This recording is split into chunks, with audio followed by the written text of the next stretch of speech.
I can smell that Christmas tree sitting in the corner, lights flickering, kids hunkered down under with their eyes looking up.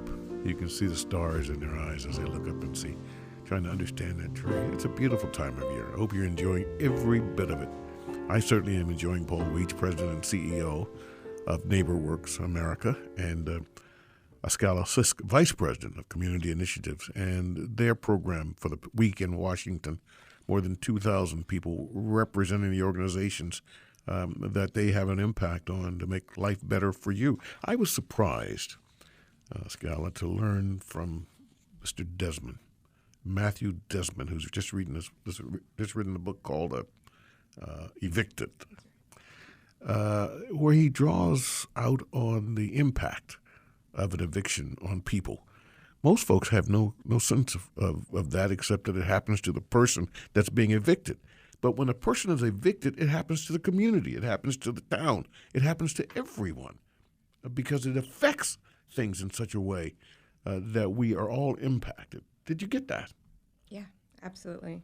And I think, the reason we asked Desmond to join us and talk about his work around eviction is that we've been focused on economic opportunity, and that there are gaps in opportunity, and there are gaps based on where people live and on on communities of color. That there are disadvantages and inequalities that are making it very hard to succeed. And so we have, over the last year, been having a national dialogue through our training institutes and through our symposia about how do we close that gap and what would it take.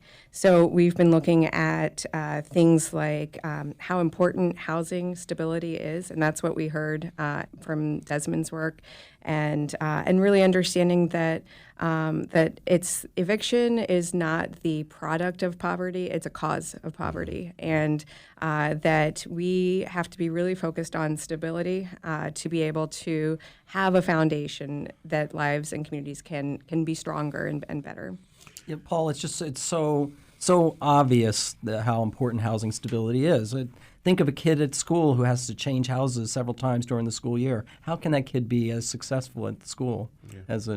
People, when they get evicted, they have troubles finding another place to live. There's a downward spiral in their life. It's harder for them to get the next thing they need to stabilize their lives. And Paul, the impact on a child who, for no reason of his own, is moved out of a house and out of a neighborhood where he is, all he knows is something's happened. That's right. We can't possibly know the impact of that on the mind of a child and the behaviors.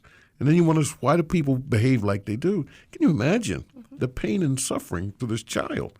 Yep. Torn away from friends, watching mom or dad upset because they can't keep them. I mean, then you start to thinking. And that's what I like about what you're doing, Paul. You bring these people to the fore. So Mr. Desmond and others like him, whether it's him or Angela Glover Blackwell or Arthur C. Brooks, these are people that have a story to tell, have experiences that they share with your delegates, with your representatives. That's right. And our hope is when they come together, they learn from each other, but they also learn from these experts ideas, strategies that are working, things to think about when they get back to their communities that they can deploy as part of their programs, as part of their practices that make their community stronger and better for the people that live there. Yeah, and I really get that in terms of saying, okay, if he says something, he being Mr. Desmond, to your delegates, to your representatives, who then take it back because they see it from a different perspective, it might save one person from being evicted. Who knows?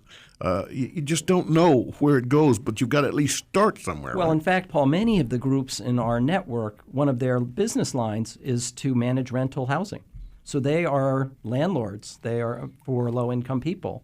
And part of the national conversation, and we carried it out last week during the symposium, during the Training Institute, is how can we as nonprofit managers and owners of properties better manage the eviction process, provide more stability for the families that are living in our housing.